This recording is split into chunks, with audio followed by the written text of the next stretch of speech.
Welcome to the Media Roundtable. I'm Dan Granger, and this episode is going to be a little different today. I don't have any guests. This is just me talking at you, and I want to talk about a few things that are kind of important to me. One, America's 250 years old, and I think this whole experiment is getting called into question by a lot of people. Trust in institutions is at an all-time low. And it seems like one of the only things people are starting to agree on is if there's actually aliens.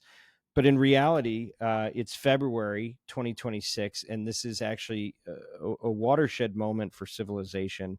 And many people are comparing this to March of 2020 when COVID hit, because the changes in AI are happening so rapidly. The updates are so profound that really the only thing you could compare that to would be if aliens were floating around outside of our window, because we're facing new existential threats. Our meaning is getting called into question. The value of what we can do to support ourselves and our ability to protect ourselves, to grow, to develop, to build relationships and connections. All these things are being called into question in new ways. And so I just want to take a minute and I want to talk about one thing that is good right now. And it's maybe the best expression of the idea of America that I think any of us can still even agree on. And that is the notion of the free and open exchange of ideas.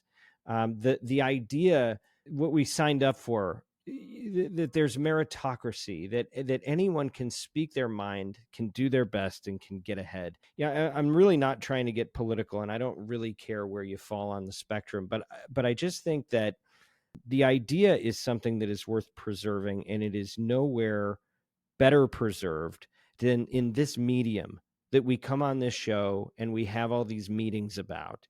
Podcasting and creator media is where I think the idea of America is actually alive and well. It's a space where there are no gatekeepers, where there's no FCC, where no program director can decide what you can and can't say. And it's got such a rich history going back a few decades to when Adam Curry and Dave Weiner started experimenting with RSS feeds. And then Steve Jobs got involved and kind of gave it legs with iTunes in 2005. But what that ushered in was this renaissance, this idea that anybody could have their own pirate radio show for the internet age. And it was pure meritocracy. If you had something to say and somebody wants to hear it, nothing stands between you and your audience, anywhere, anytime. And that was the deal. We saw Serial come in 2014 and blow the doors open. And then we saw COVID come, and next thing you know, there's 6 million podcasts, and everything accelerates.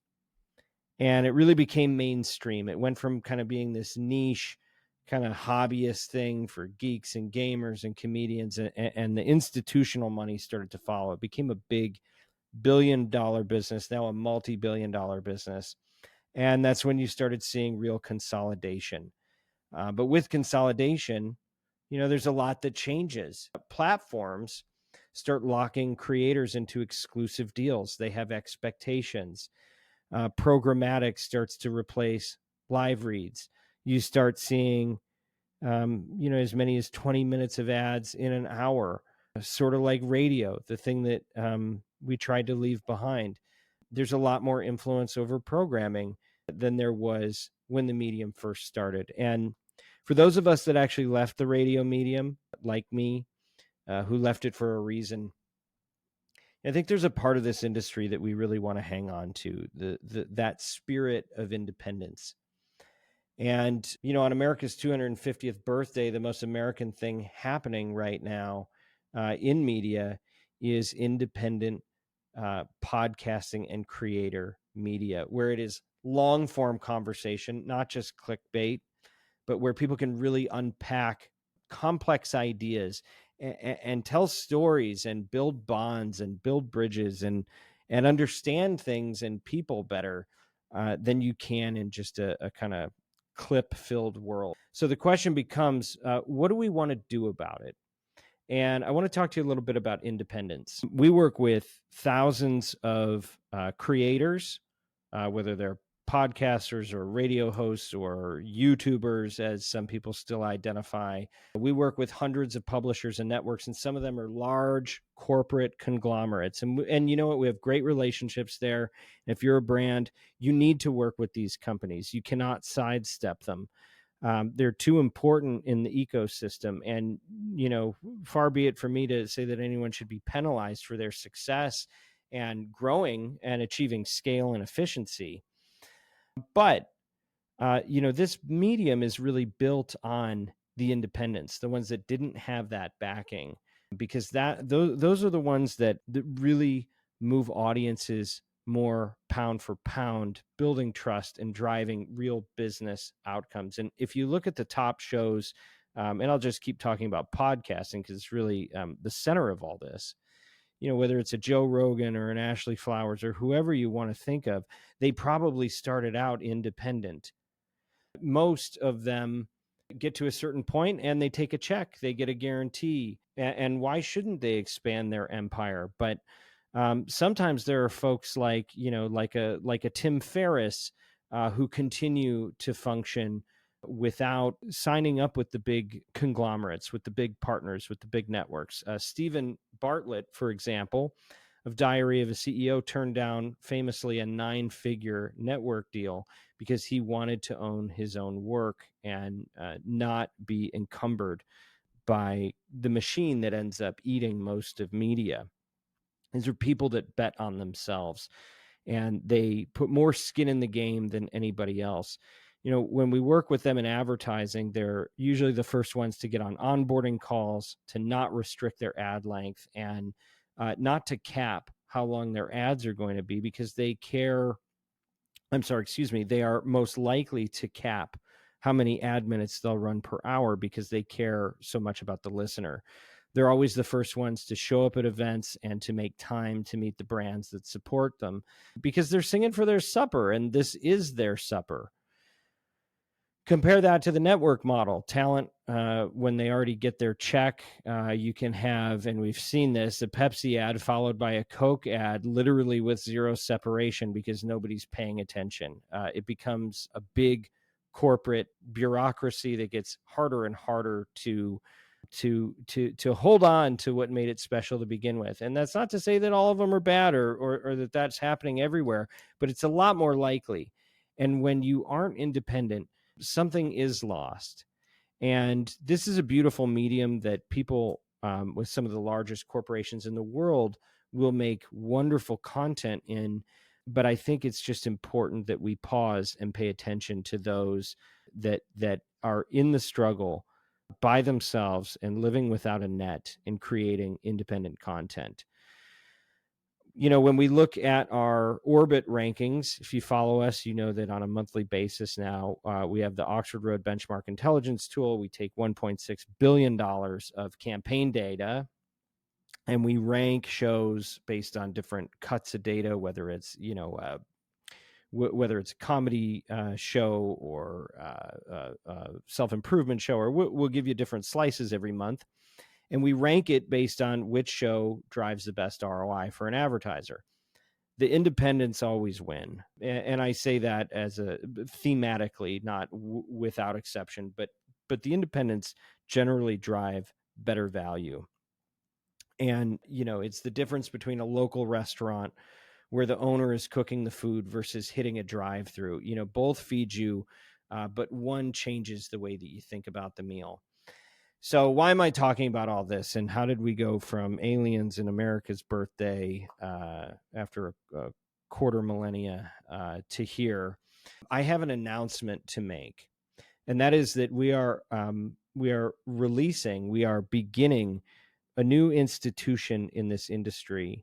And it's going to happen really at the center of independence in the universe, which is in Austin, Texas, at South by Southwest.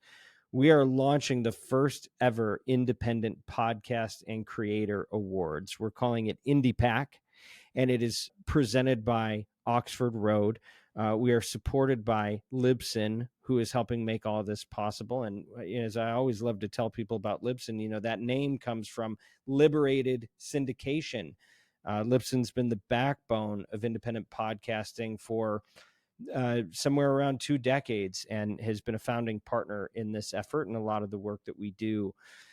So we'll be at South by Southwest in Austin on Sunday, March 15th.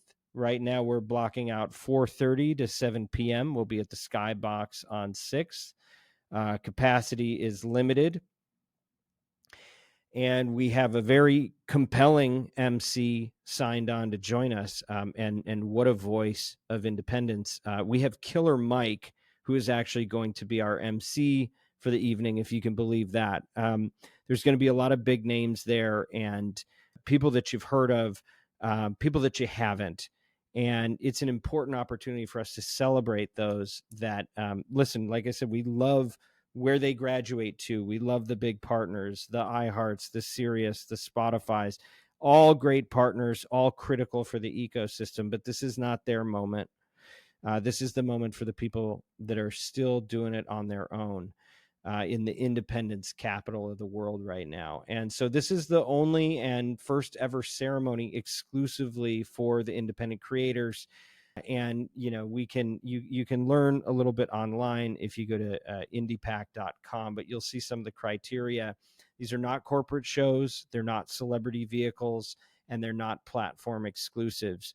We had a jury panel looking at things like best independent interview, narrative, comedy, specialty, business and entrepreneurship, health and wellness, sports, news and politics, breakthrough independent and independent creator of the year. We also will have a few of what we're calling our Orbit Influence Awards. And these are data-driven awards based on the biggest impact, because we're actually able to measure that with our system. People that have had the highest impact per capita, so to speak, the highest volume. And we're going to honor a breakout performer as well, because I think it's not so much about ad performance, even though that's the barometer. It's really about, what is the cultural influence? And if you ask your audience to do something and they listen, it's a really good bellwether for the impact that you have on communities. So this is going to be new. We're also going to have patron awards where we're going to honor some of the brands who have invested the most in independent creators. We are able to measure that. And then we have something we're calling the Oxford Prize in Podcasting for Lifetime Achievement. And that's where we're just picking somebody that's been in the game for a long time. And we're honoring their commitment to independence all the way throughout. And so we've got some prestigious judges. Ashley Flowers, the founder of Audio Chuck and the host of Crime Junkie, she is one of our jurors, as is James Cridlin, editor of Pod News. Hernan Lopez, founder of Wondery and the Podcast Academy, is lending his name to this.